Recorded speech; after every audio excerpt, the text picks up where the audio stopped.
Hello, and a big welcome to the 2023 National Bike Summit from all of us at the League of American Bicyclists. I'm Bill Nesper, Executive Director of the League. First, a huge thank you to all of you for joining us now and throughout the whole event. This is our first day, and we know that you're going to have a great summit throughout. This will be one of the largest national bike summits yet because of the incredible lineup of speakers we have, starting off today with this.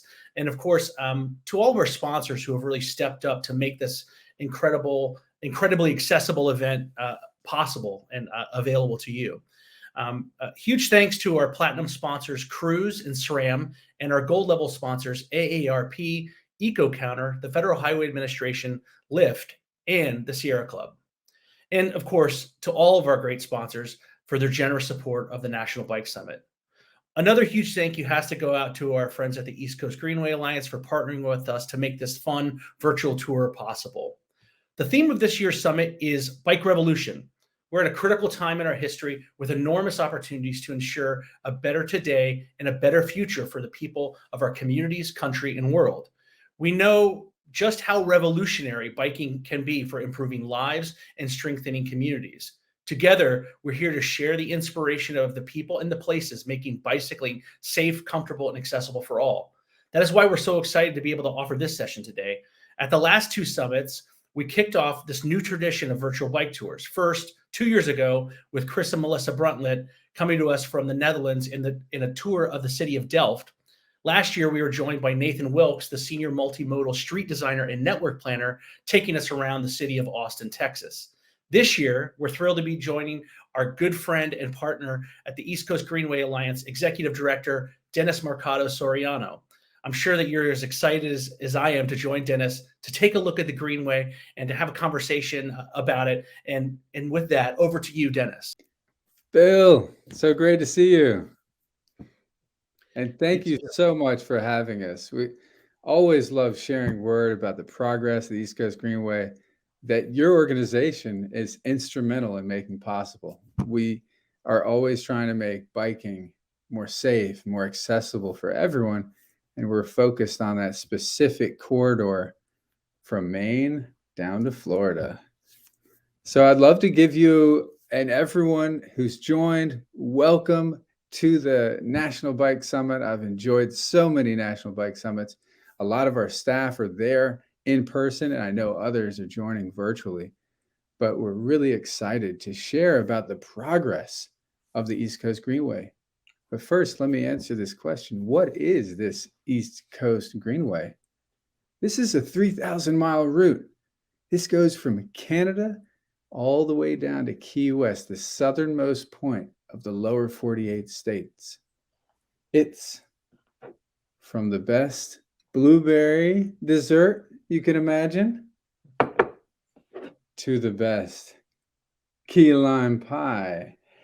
And I'd have to say this is right from our headquarters, Durham, North Carolina, where we actually have 16 staff now, Bill, working on this Greenway, getting it done. And what we've been doing over the years is building out, starting from that 75 miles that existed back in 1991 when our organization was founded. We've been building out around 50 miles per year. You know, in different years, sometimes it's lower, sometimes it's higher. And what we do with that is we've developed now a route that tons of people are enjoying. When you add it all up, we actually have 50 million bike rides, runs, and walks on the East Coast Greenway now. Wow. Most of them are like walking your dog or pushing your stroller or just having fun locally, but we're also starting to have adventurers go all 3,000 miles. So it's really incredible to be working on this. And it's such an important element of how we transform the United States. How do we get federal leaders to invest in a better future, a safer future for biking? And so no better of a time to work together, you and me and everyone who's tuning in, to make the most of this infrastructure moment. Now, we have an intro video to give a little more of a taste of what we're doing with this East Coast Greenway and how we've gotten started. Here it is. Since the East Coast Greenway Alliance's founding in 1991, our advocacy efforts have led to the continued expansion of the East Coast Greenway through cities, towns, and rural communities along the East Coast. We're working to complete this 3,000-mile continuous protected path stretching from Maine to Florida, from the pine trees to the palm trees. The East Coast Greenway gets people moving for equitable, active transportation and recreation. It connects us to the natural world, encourages sustainable economic development, and provides an accessible community gathering space for all.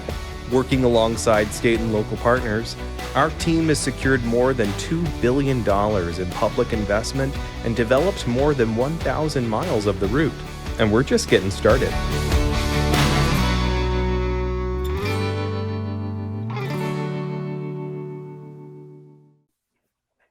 Well, it's so great to see, that, incredible look. Nicely done, everyone there. Good job. I know you said in your opening, a lot of the trips are just, regular everyday things. I think it's important to not lose sight of that. You see the breadth of this project, and Right. it's really exciting. I think, if you're somebody who identifies, as a cyclist, or if you're just somebody who, anybody lives in a community and likes to get outside and enjoy yourself, you can really get something out of that video. And it's important, I think, just to, something you said in that opening about like the everyday sort of, trips Yes. on the Greenway, really, struck a chord with me too, because I think, sometimes it's important to recognize that everydayness of, of that connective tissue, that of the infrastructure that gets us to where we need to go. Yes. It's not a little thing, right? I'm lucky enough to live on, just off the East Coast Greenway, where I can ride my bike into work in Nice. Washington, D.C., along Arlington, along the Potomac River in Arlington, Virginia. Mount Vernon Trail is the place where I actually first learned about the East Coast Greenway. Nice. Riding on that, I'm like, oh wow, this is part of a greater whole. Not only is it the best ride in the morning, I go out of my way, I do an extra mile, and I'm working really hard here, do an extra mile so I can go on the Greenway. Yeah. But it's an amazing connector between communities, but it's also a huge part of people's individual day. I'm sure you hear that all the time. I don't know if you have any stories about those, those little trips that, the parts of people's daily lives that, have come up in your time in meeting with people. Absolutely, Bill. It's part of my commute coming into the headquarter office here too. It's just incredible. And I go out of my way, just like you said, because I could go a little more direct and I'd be on some busy roads for a little part of that. And I'd rather be able to dream, be able to think about anything I want to think about on my commute. And that's something I can do when I'm on the Greenway. And I can also hear the birds singing, and I can hear, the frogs chirping, all these different good things as we connect with nature. And it helps our mental health. It helps our physical health as we're coming in. And that's what we're trying to establish. And that's why I'm so happy that our founders back in 1991, I wasn't involved then. I got involved in 2009. So it's been 13 plus years working on it. And I've loved every moment of that. But I'm so appreciative that our founders, who are working on greenways in Boston and New York and DC, said, we want to connect up what we do. We want to connect these beautiful little stretches in our communities and make it part of something even bigger that everyone can enjoy. And they thought of it as really connecting those population centers. So it has both the effect of giving someone a way to safely bike to school or to work or to play, but also that ability to say, wow, I'm here in Durham, North Carolina, but someday I could bike up to Canada. Or, if I'm getting too cold or something, I could bike down to the Keys, And so it's just so visionary. And I love how people light up when they hear about it. And that includes little kids, because we got to get little kids into biking. That's the Absolutely. next generation. And so we have to give them these gateways for an active life, this wonderful havens of health that greenways and parks are. We got to outcompete, these things, and get them out there and excited. And that's one of the things I love about the Greenway. It's so welcoming to people of all ages, Absolutely. and we're getting it done. Over 1,000 miles are done, but we still have a long way to go to get those last 2,000 miles. So then every single bit of it is safe for all ages. That's where we're trying to go. Tell me about it. So really, that's a really inspiring vision, and I think you do have good competition with the Greenway when you talk about versus the devices. I think we're definitely in the right area for that, Dennis. Yeah. But when you say that, when you're saying that done, like so when the piece is done, what does that mean to you and your staff? Like when a portion is done, Mhm. what does that mean? Yeah, it's a great question. So, what we're doing is trying to set up these separated facilities away from car traffic. Mhm. As we know, the cars are getting bigger, especially the trucks are getting gigantic. And that's a real challenge for all of us who love to ride on the roads, and we deserve, to be able to ride on the roads. But what we're trying to set up is a facility that is extremely welcoming to everybody. That, sometimes it's along a river corridor or a creek, it goes along that and it has these natural sways and everything. Other times it's along an old abandoned rail line, an old rail corridor that's now a trail. And so it doesn't go as steeply up and down. So it's a nice, easy ride. Other times it could be a pipeline of some sort or an old utility corridor. So we're trying to piece this together and get from all these different communities. This is 450 communities, 15 states in Washington, D.C. And I love seeing how it's coming to life.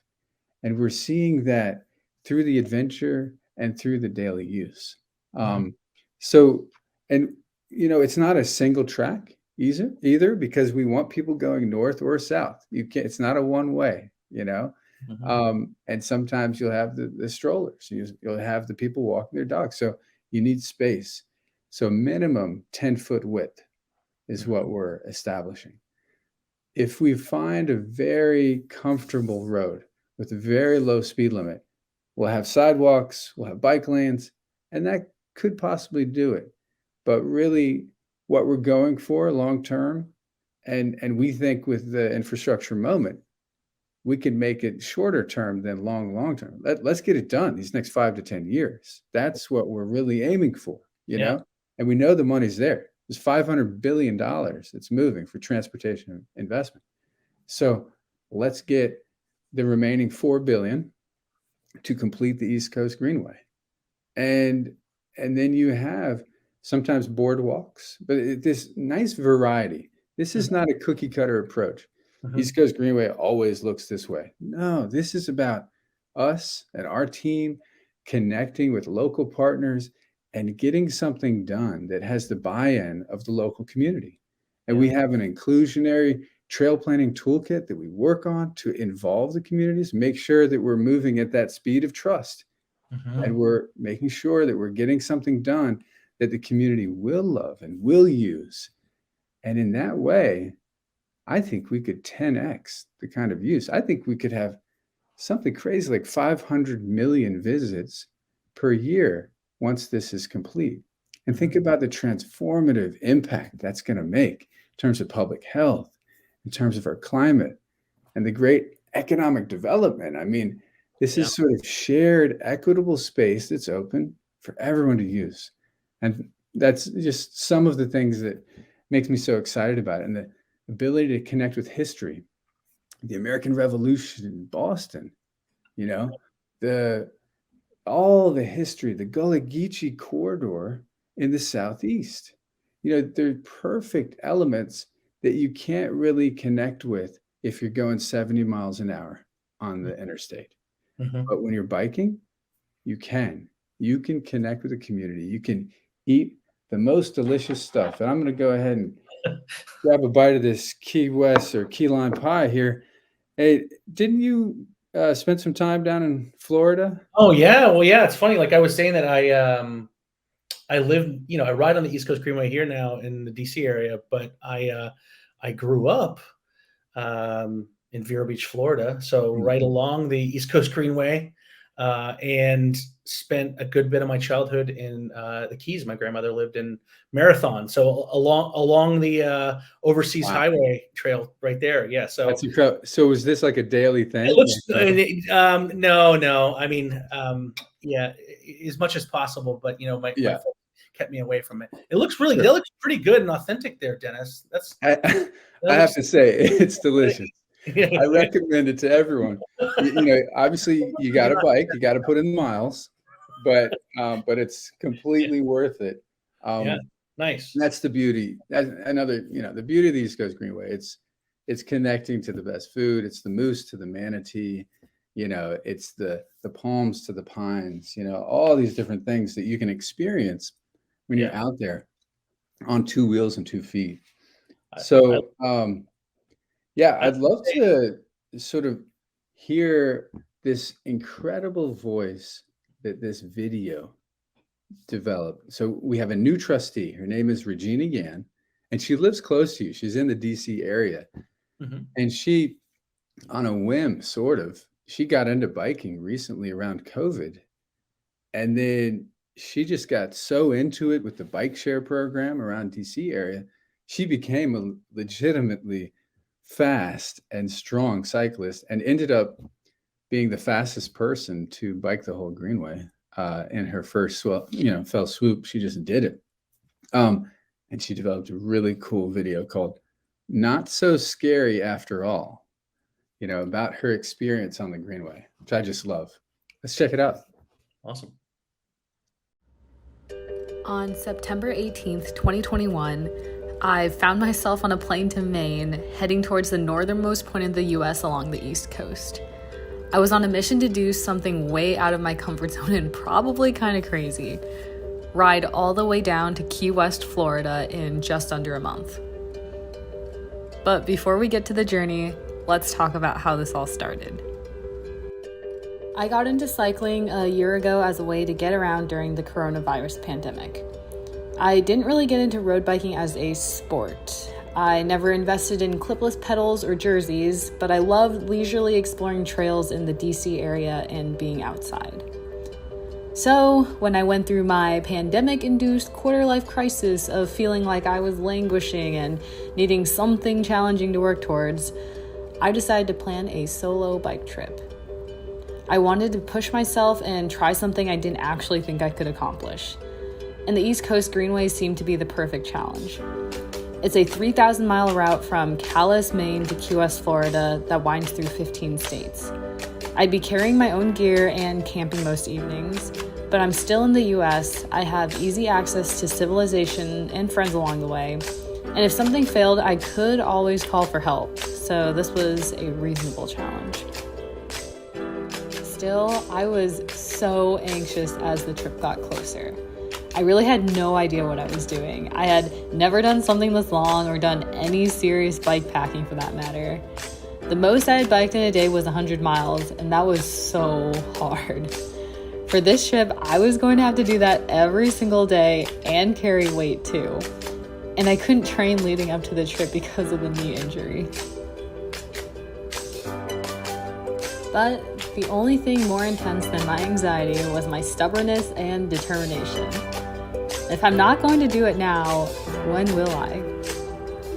So I plotted out my trip, messaged friends and warm showers hosts, packed my tent, clothes, sleep system, and snacks, and made sure everything fit on the bike.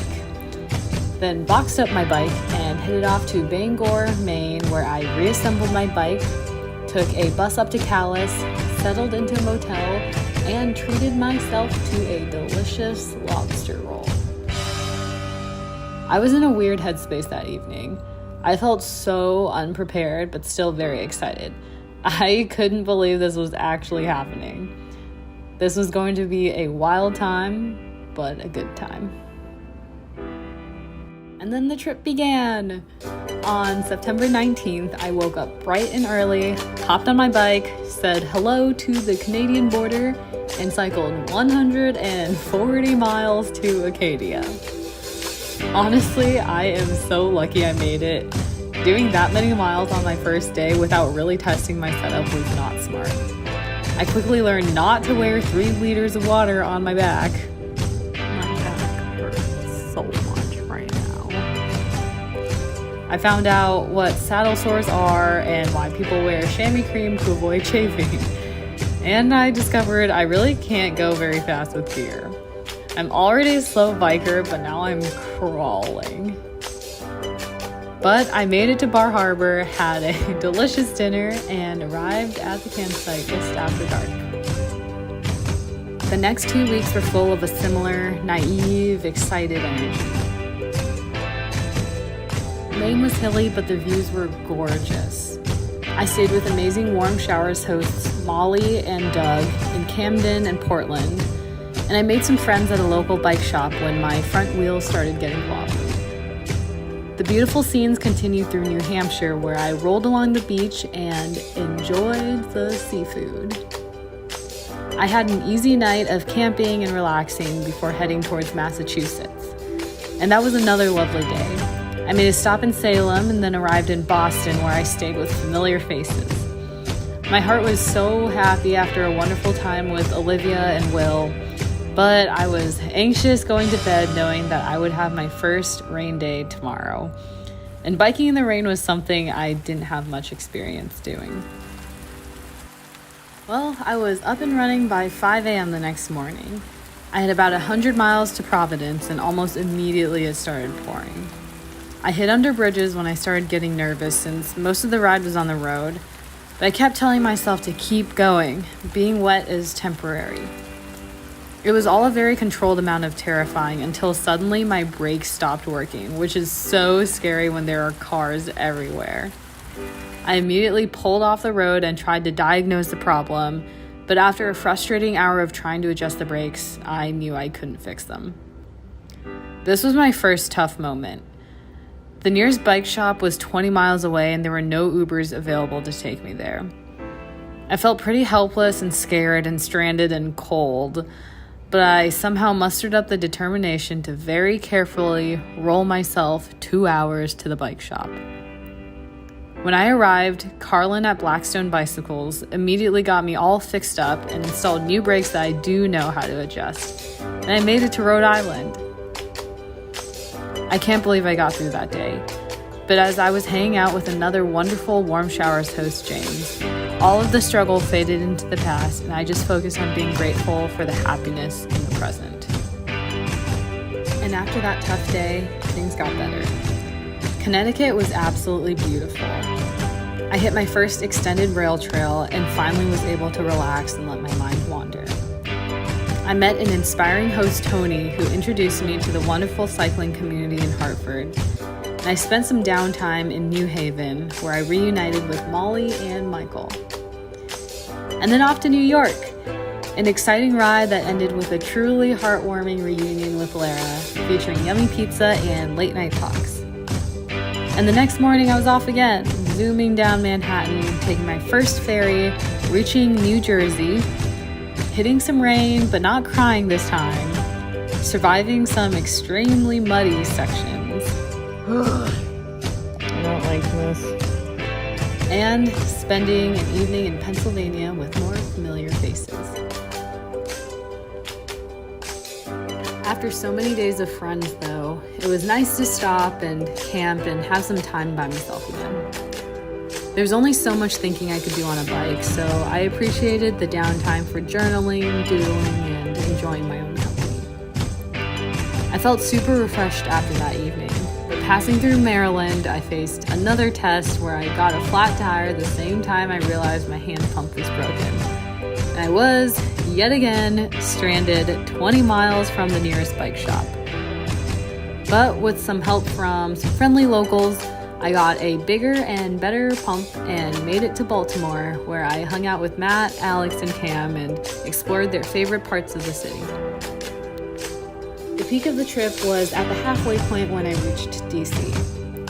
My boyfriend joined me for the last stretch into the city, which was really lovely. I had a wonderful evening with friends and celebrated my 25th birthday. It was a special moment coming home in the middle of the trip. Very symbolic in how it marked the end of a whirlwind first half where I had many friends to stay with, and the start of the second half where I didn't really know anyone and was extremely anxious about dangerous road conditions. Not gonna lie, I considered just stopping the trip right there. I really didn't want to do 140 miles to Richmond the next day, and my bed was way too comfortable. But when my alarm went off, I rolled out of bed and continued on. And it did get harder. Virginia, North Carolina, South Carolina, and Georgia were difficult. I was worn out, camping was exhausting, I started feeling hungry all the time, and I guess so were the mosquitoes because they feasted on me. There was one day I got 46 bites going through a swampy section because they are much faster at flying than I am at biking. I got flat tire after flat tire. I had a couple days of extreme rain where it was pouring so hard that every single car that passed me covered me from head to toe in water.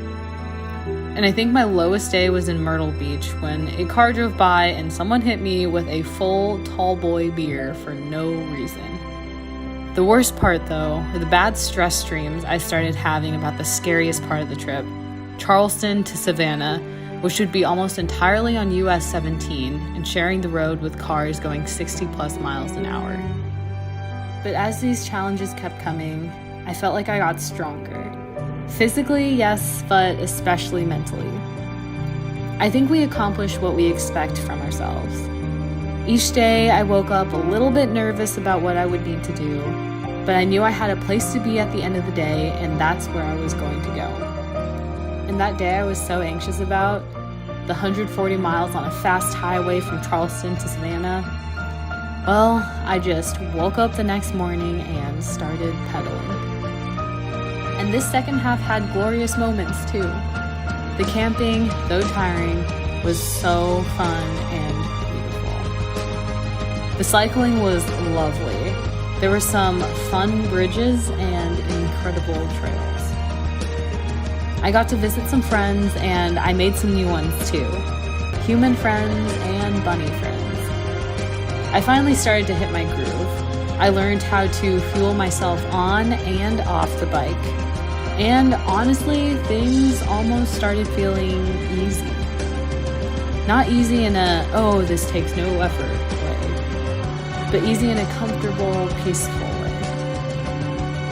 And as the days went by, I had a crazy thought that I was too scared to have at the beginning of the trip. I think I can actually make it to the end. The moment I reached Florida was such a celebration. I knew it was going to be completely flat to the end, and easy riding on A1A along the coast. I can do this. I can make it.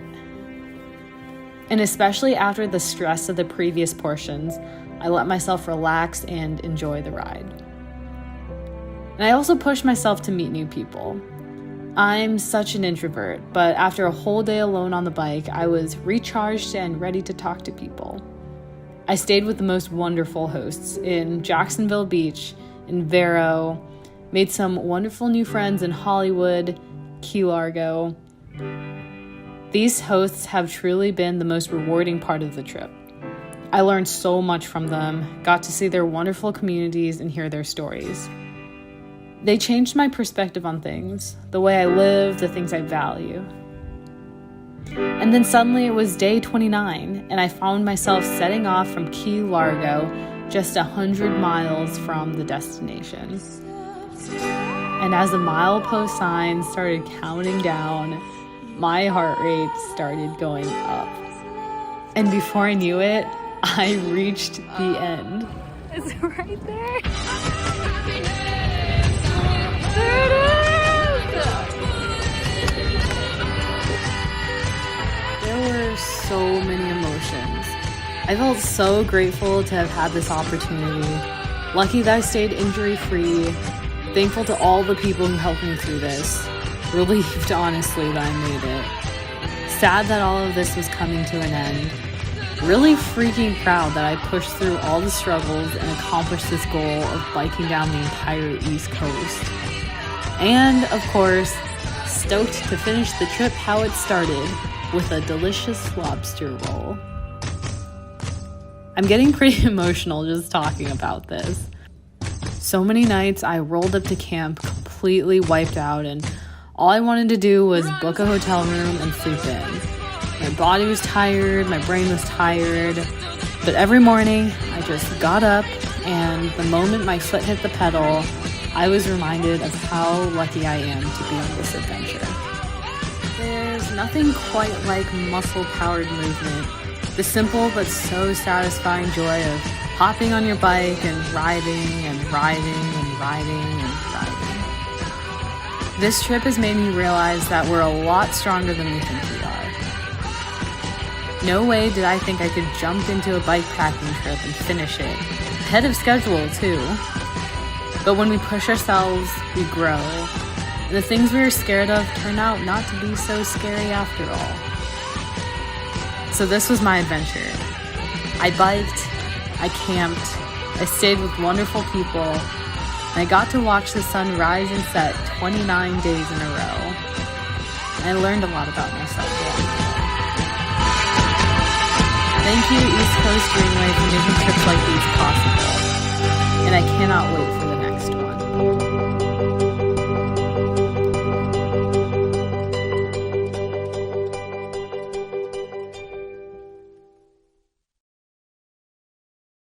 So, Bill, what did you think? Wasn't that incredible? Yeah, absolutely incredible. I think, one of the things that really sticks out for me is her experience. I mean, of course, I think there's the shared, I think we're sharing the sort of, we didn't really share it, but you can remember at least the varying degrees of struggle that we've all felt riding bikes, going on, doing bike travel, pushing through. It's just so impressive, when you see people do this, to not stop in DC, okay, you're back close to home. It's hard. You're like, can I do the rest of it?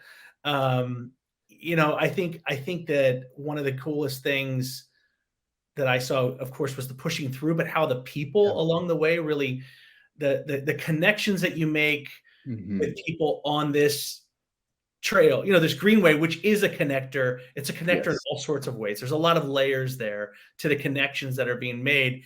I think, that's one of the most exciting things about cycling for me too, is like the people that you meet. Yes. How biking brings people together. We talked about the phones earlier, putting down the phones and getting, to the speed of cycling and connecting with people along the way and using that to sort of, I don't know, in some way, feed and empower your passion for the ride, and the trip that you're making. So those were huge. I mean, there's all kinds of things that I could, talk, a few things that I'll ask you questions about, but yeah, that was my initial reaction from it, I know.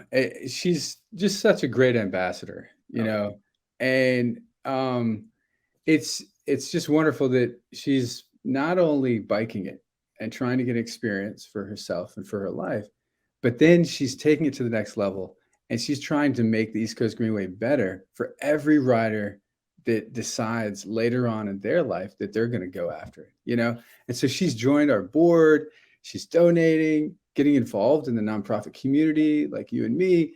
And I just love it. It's such a success story, and she's bringing great energy and great insight because she's biked the whole thing.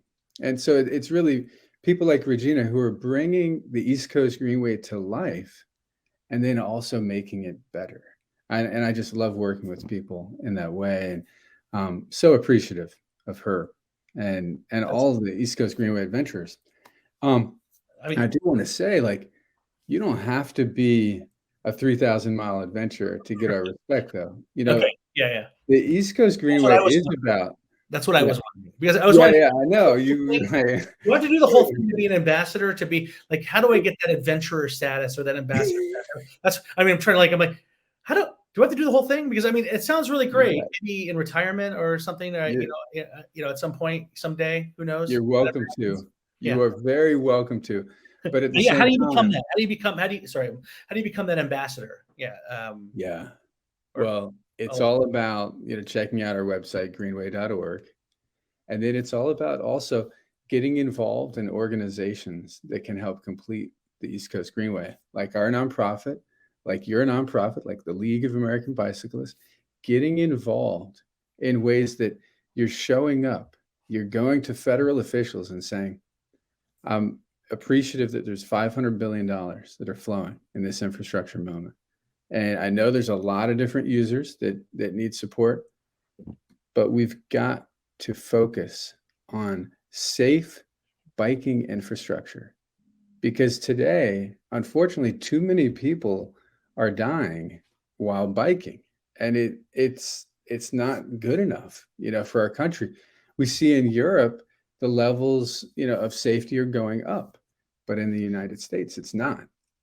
So, Secretary Buttigieg, President Biden, members of Congress, what are we going to do about it together?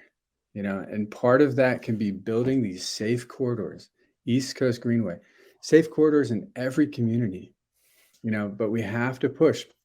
We have to let them know that this spending needs to be a priority, and it needs to be not just 1% to 2%. It needs to be 10 to 15%. And that's how we can really transform the experience for everyone. Welcome everyone into this community that we're so happy to be a part of. And that's how the East Coast Greenway could get done. Not that quick, but almost that quick. We could really focus and imagine the legacy that we could leave. The people who built the Appalachian Trail and these other visionary infrastructure projects, imagine the pride that they felt and think we could do that too for our country and for our communities. And so I'm really excited about the opportunity to do that. And, there's all kinds of ways to roll. And there's another really fun use that we just had. The first ever unicyclist to go from Maine to Florida on the East Coast Greenway, Avery Suter from Maine. With this video, you get to meet him. And so let's check that one out.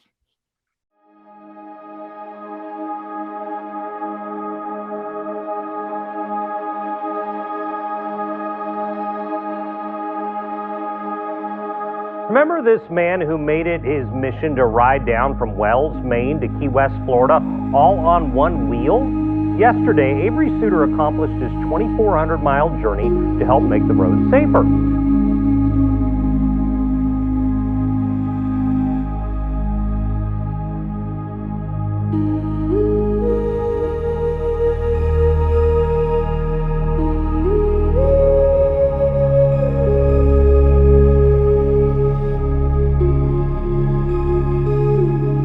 Avery's been a determined, focused kid his entire life. I knew once he decided he was going to take this on that we'd be seeing him in Key West, and it's been quite a journey for him. I first heard about the East Coast Greenway very early on when I was still in school on Fernandina Beach in Florida.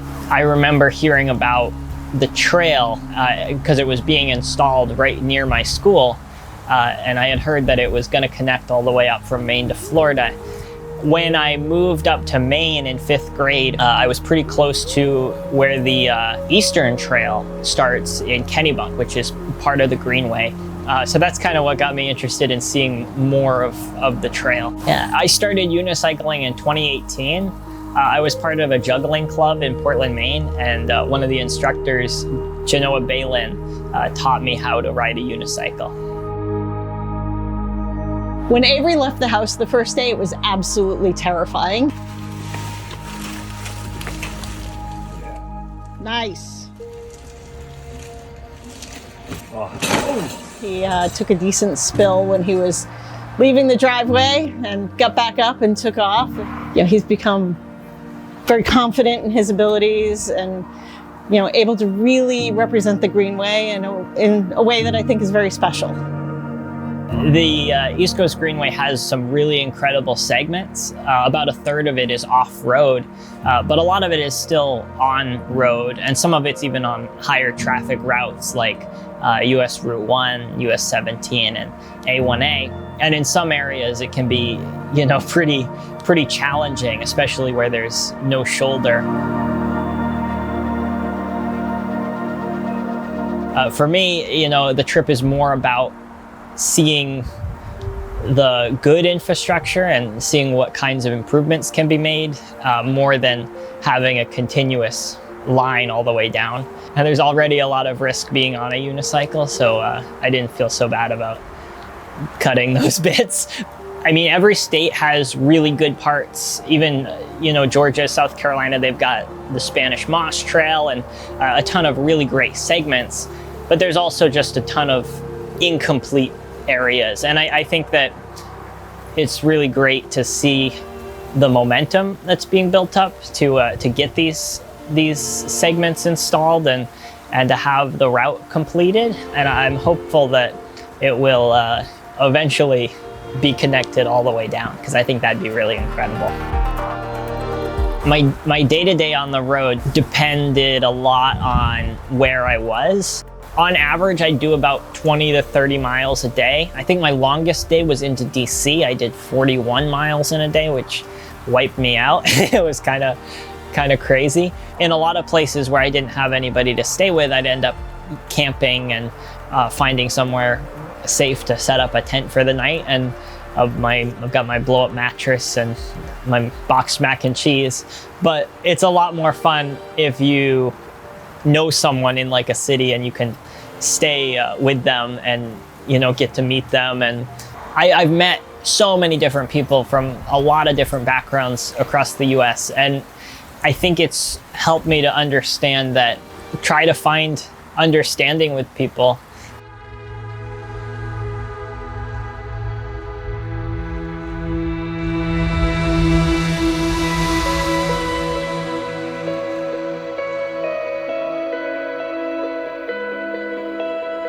From all the people that I've met using it, you can really see that there's, people from all sorts of backgrounds, whether it be socially or economically, and, they all find value in using these trails.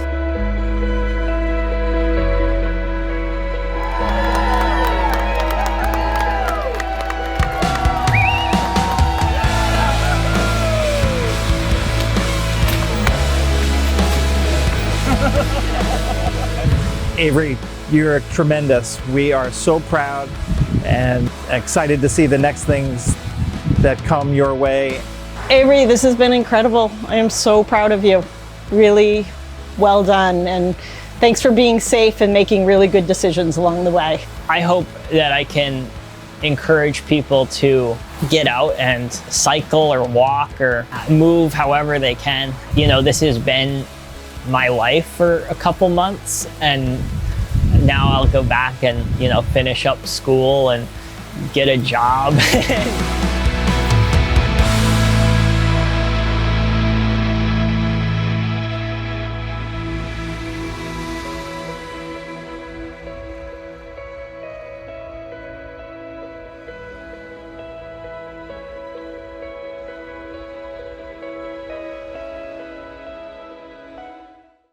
So, Bill, there's one element about that video, just how it starts, where he falls coming out of his driveway. Yeah. And his mom is there. And can you imagine, like, as parents, you see your kid fall at the beginning of what they're saying is about to be like over 2,000 miles. Oh, And yeah. you're like, Oh no. whoa, that's out of the driveway. Yeah.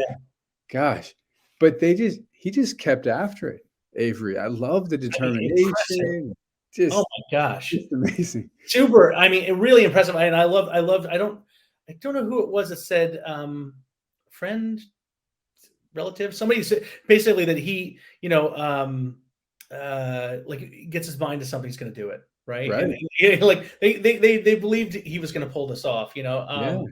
and I just, yeah, I mean, my reaction was like, gosh, yeah, like you said at the very beginning, as a parent, whoa, what's going through your mind at that moment? What's going to happen out there? The striking thing for me on the video was just, we feel pretty vulnerable as, on 2 wheels, 3 wheels. Yeah. I mean, really just putting yourself out there, which is, I know it's just one more wheel, but like really, I just thought of how much more vulnerable he seemed as somebody, riding a bike. And that was really striking and moving, I think, in a way. I want to say, one thing that came up in his comments were, talking about the parts that, that, like you said, weren't complete, right? The incomplete portions. Right. And I really love to hear, like, what are some wins in those areas, like right now? Some of the places where, you're really forced. I think, I think was 17 was mentioned a few times. That's right. Highway 17. I know, like, US 1, Highway 1, A1A in some places, although that was like a triumph moment for Regina, I think it was, but some of these places where, like, are there some like, what's going on in those really tough places? Yeah. No, I mean, that's the part of our work is not just to focus on the easy, nice parts of the East Coast Greenway. If we're going to encourage people to experience this, we got to be real about it. Yeah. And I did love that Avery skipped a couple sections, because I rode with him for over a mile. I was biking on 2 wheels. He was on 1. Super nice guy. Wow. And I just love that in terms of the building community that you were talking about earlier, he was doing it not only with humans. He actually, like, there was a thunderstorm and he was being interviewed by ABC National News, and he had this little cat that he had found that he brought into his tent to help him in the thunderstorm and all. It's just incredible. Like, he was just such a nice guy, and he gives me hope, right? Because he's a 19-year-old. He just turned 20. Yeah. So, hey, more Averys, please. But that's one of the powers of the East Coast Greenways, that community building potential. But then how do we, and I really want to encourage anyone who's thinking about doing the East Coast Greenway, check out the route. Make sure you know what you're getting into, because it's not complete. In the past 13 years, we've doubled the miles that are complete, over 1,000 miles, but there's still a lot of miles that are not on separated facilities. So don't let the name East Coast Greenway make you think it's all done today, because it's not. We're nearing up on 40% being separated. But again, there's a lot left. And what we do at our website, map.greenway.org, is give you some warnings on some of the sections, especially like you were saying, like Route 17, where there might be some logging trucks going through there at high speeds. So think about whether that's something that you want to experience or that's something you want to skip. And plenty of respect either way. We're not in it to say you've got to go through that hard part. We want people to have a great experience. And so there's a lot of different things happening, because we have our staff. They're deployed in all of our different states. And just to mention one, down in Charleston, South Carolina, there's a bridge over the Ashley River. It is one of our most challenging stretches. It's not a safe bridge. It's not a fun bridge. We want people, again, to dream and just enjoy and, just think about all the good things and enjoy, think about, wow, look at the nature around me. Look at the people around me. But that stretch is very challenging. And we got a federal raise grant to build a Greenway bridge, bike and pedestrian bridge, over the Ashley River. So that was a really critical win that federal dollars made possible. And that's exactly the kind of thing that we want to do in every community where it's not safe enough today. We want to make it safe and great for everybody tomorrow. And sometimes that could be installing sidewalks and bike lanes, making the incremental progress that's important. And other times we just get it done and get that Greenway done. So getting from gap to planned to designed to constructed, these are these different stages of development. And we're always moving forward in those different stages. And right now, if we can get as much as possible into planning, there's so much money for that design and that build that will really help. So we're trying to work with our towns, with our states to get that money forward so that everything is shovel ready, or that everything is just ready to be completed, because we only have 3.5, 4 more years of this large increase, this historic infrastructure funding, and we want to make the most of it. So,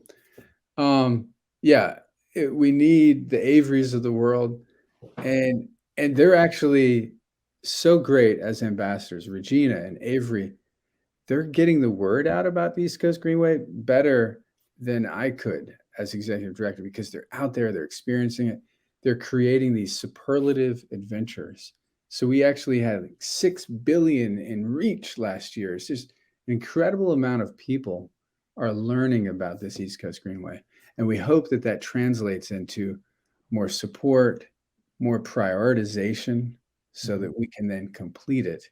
And it can become one of these national parks that everyone just enjoys. And if my kids, if our kids come to us, they graduate from high school, they say, "Hey, Dad, I'm going to bike up to Canada to celebrate graduation." We won't have to worry about it. We'll say, "Enjoy, have a great ride, help, figure out your life, and just, you're at that perfect age to just have an incredible experience." And I want to just encourage them to do that and have the safe space to do so. That's awesome. Yeah.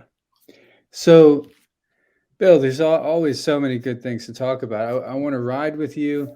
Let's see, in the DC area, in Florida, where you're from. Yes. And anywhere in between. We have a ride in Connecticut that everyone's welcome to join on June 24th. So if you're interested, or any other listeners, that'll be from the New Haven Green up to the Massachusetts border. It's a really nice, almost all Greenway ride for about 56, 60 miles. Wow. So just a personal invite to you, Okay, Bill. well, that sounds really good. Yeah. I think we should get that in the calendar. Absolutely. Yeah, So, I just want to say, I don't know if we have another video to see. you know what? We do, because this is the infrastructure moment. So in this moment, we've developed the Greenways for All initiative to try to help these communities throughout our corridor and beyond to navigate the infrastructure moment, and to see the great resources that the league has, and that all the other organizations around the country, what they're doing to help people navigate this moment. And so let's check that video out.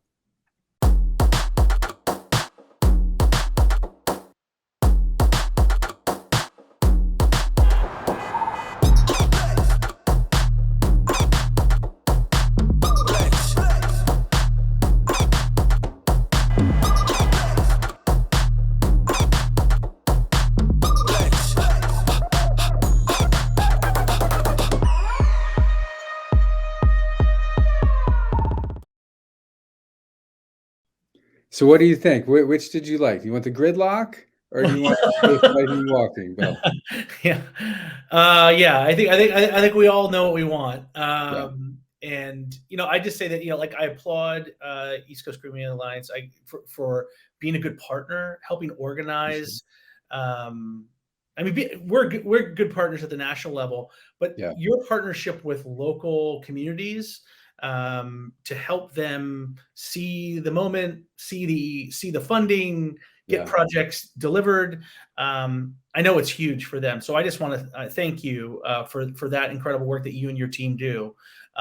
It's a really big deal. And thank you. I know that everybody who's watching this is inspired by what you do, and is going to be thinking of how they can ride and and on the Greenway, and also be a part of this in a new way.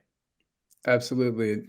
Bill, we're so lucky to have the teams that we're working with and the partners we're working with, aren't we? I mean, it's just incredible. We have a communications team doing some great recording right now, and putting this information out. And then we have people on the ground that are just transforming communities, and it's so great. So, but let's keep working together. Thank you so much, Bill. We love the partnership with the league. Appreciate you being on our advisory board, giving us that great advice through the years. Yeah, and let's keep working together. This is our moment, Bill. We got this. Absolutely, yeah, absolutely. This is our moment. And thanks for being at the National Bike Summit. It's really great to have you. I know you always come, but to be able to do this with you is very special. Yeah, let's make the most of this moment.